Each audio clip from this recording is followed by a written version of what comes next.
Je sais pas si vous voyez à quel point je suis débordée parce que vraiment c'est du taf.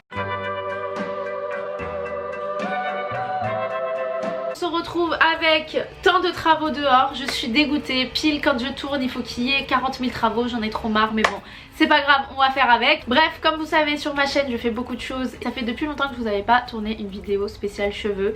Donc aujourd'hui je vais tester la fameuse brosse dont tout le monde parle sur Instagram et je parle bien évidemment de la brosse Revlon. J'ai vu plein d'avis sur cette brosse, un petit peu mitigés, mais la plupart du temps c'était vraiment des avis très positifs. Je vous avoue que je l'ai testé une fois, genre pendant 5 minutes, ça m'a pas plu du tout. Donc c'est pour ça que je préfère le faire avec vous en vidéo. Pour l'instant je pars avec un a priori assez négatif. Donc c'est pour ça que je vous fais cette vidéo pour tester en direct et pour qu'on échange, vous et moi, pour que vous me dites vous aussi vos avis là-dessus si vous l'avez. Sans plus tarder, j'arrête de parler et c'est parti pour le crash test. Comme vous voyez, mes cheveux sont encore un petit peu humides. J'ai fait exprès pour que je puisse utiliser cette brosse. Je vais mettre un petit peu de protecteur de chaleur pour ne pas tuer mes cheveux avec le lissage et la brosse. J'ai déjà fait plusieurs vidéos cheveux sur ma chaîne, donc je crois qu'il y a 1 ou 2 vidéos là-dessus. Et en gros je vous montre ma routine lissage. Ok, donc cette partie c'est attaché. On va commencer par cette partie là. Franchement j'espère que je vais pas être déçue parce que franchement la fois où je l'ai testé vraiment 5 minutes ça m'a fait des cheveux en barbe à papa. Vous voyez quand on vous fait un brushing totalement raté et que ça gonfle, et bah c'est ça que j'appelle des cheveux barbe à papa. Donc la dernière fois que je l'ai testé ça m'a fait cet effet là. J'espère vraiment que cette fois-ci je vais réussir à apprivoiser cette brosse apparemment géniale. La brosse est quand même assez grande, je m'attendais pas à ce qu'elle soit aussi stock quand même hein. Mais bon je me dis que tant mieux, ça peut prendre plus de cheveux. Elle s'allume par ici, on voit qu'il y a 2 programmes, un petit peu plus léger et l'autre plus conséquent. Et on va aller directement au programme 2 parce que nous on n'a pas de temps à perdre. J'avais oublié à quel point elle faisait du bruit. Je vais faire comme un brushing normal hein. Je vais faire ça et puis je vais tourner la brosse un petit peu.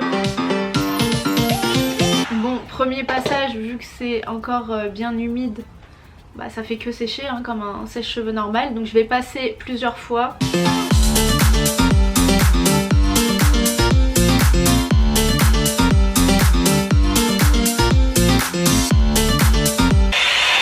Bon, on va dire que j'ai déjà fait 4-5 passages à peu près, on en est là.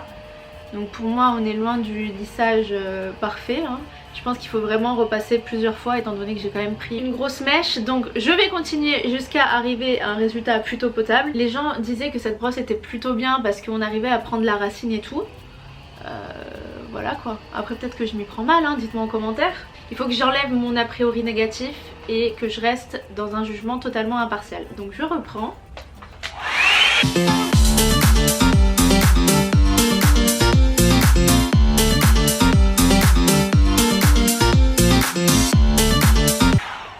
Bon, je m'arrête là parce que j'ai dû faire sans déconner au moins une quinzaine de passages. Si on s'attend à un résultat qui est comme le lisseur, c'est-à-dire vraiment un lissage très lisse, c'est clairement pas ça. En tout cas pour moi c'est pas le cas. Du coup d'ici même quelques minutes je pense que ça va même gonfler.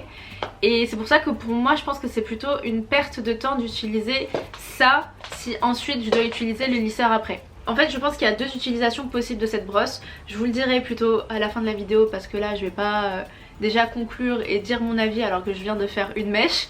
Mais voilà, je vais continuer, on va voir ce que ça donne. Ok, donc ce qui est plutôt cool c'est que t'as pas besoin de brosse à côté vu que c'est le concept même de la brosse.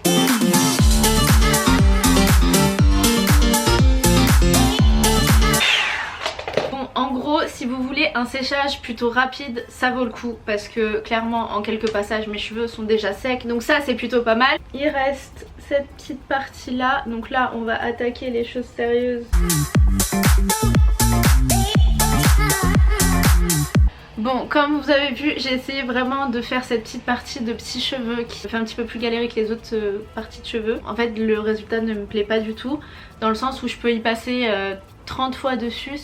ça fera toujours cet effet un peu barbe à papa. Je sais pas si vous comprenez un peu l'effet que je vous dis. Quand on voit cette partie, donc je vais quand même repasser quelques coups, on voit que en même pas 10 minutes j'ai réussi à lisser la moitié de mes cheveux. Maintenant lisser tout est relatif dans le sens où ça a enlevé mes boucles, mais je trouve pas que ce soit un lissage parfait. Maintenant ce qui peut être bien je pense pour cette brosse, c'est de l'utiliser en complément. Si vous avez par exemple un joli dégradé, vous pouvez faire bien tourner la brosse et faire un joli effet un petit peu à la Eva Longoria, ou même je crois que Ticia Chanel l'avait utilisé comme ceci et ça faisait vraiment un bête d'effet. Avec des cheveux un petit peu plus courts, un petit peu plus lisses, ça peut faire un joli rendu.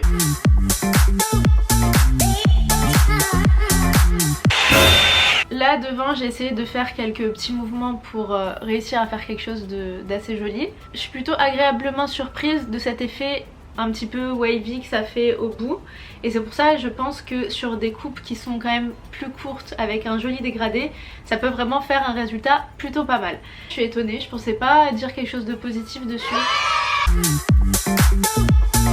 Bon, je vous confirme que au niveau des cheveux c'est quand même plus compliqué d'avoir un résultat qui me convient. Bon alors restez jusqu'à la fin parce que j'ai pris une photo de mes cheveux genre quelques heures après avoir tourné la vidéo. C'est iconique. Je sais pas si vous voyez à quel point je suis débordée parce que vraiment c'est du taf. Je vais vous montrer le résultat final. Donc au niveau de devant il y a quand même des petits mouvements qui sont assez jolis, qui sont plutôt pas mal. Mais au niveau des cheveux, vous parlez un petit peu l'effet masse, c'est ce que j'aime pas trop en fait. C'est pas aussi catastrophique que je le pensais, donc ça je suis quand même agréablement surprise. En tout cas voilà ce que ça donne sur mes cheveux. Donc si vous avez des cheveux assez similaires aux miens, ce que je vous conseille en fait c'est utiliser la brosse en tant que première étape. Donc moi je sais que je devrais repasser au lisseur pour avoir un lissage un petit peu plus propre. L'utilisation vraiment pour faire du mouvement sur des cheveux, des mèches un petit peu plus courtes, parce que mes mèches de devant sont un petit peu plus courtes et je trouve que ça fait un résultat qui est assez pas mal pour avoir un petit peu de mouvement. Oh my god! N'hésitez pas à laisser un petit pouce en l'air si vous voulez d'autres vidéos crash test. N'hésitez pas à me dire en commentaire ce que vous voulez que je teste. J'espère avoir évité certains achats inutiles ou alors conforter votre envie d'acheter ce produit. N'hésitez pas aussi à vous abonner. Je vous fais plein de gros bisous et on se retrouve très bientôt pour une prochaine vidéo. Ah ouais, j'ai vraiment gagné 10 kilos de cheveux.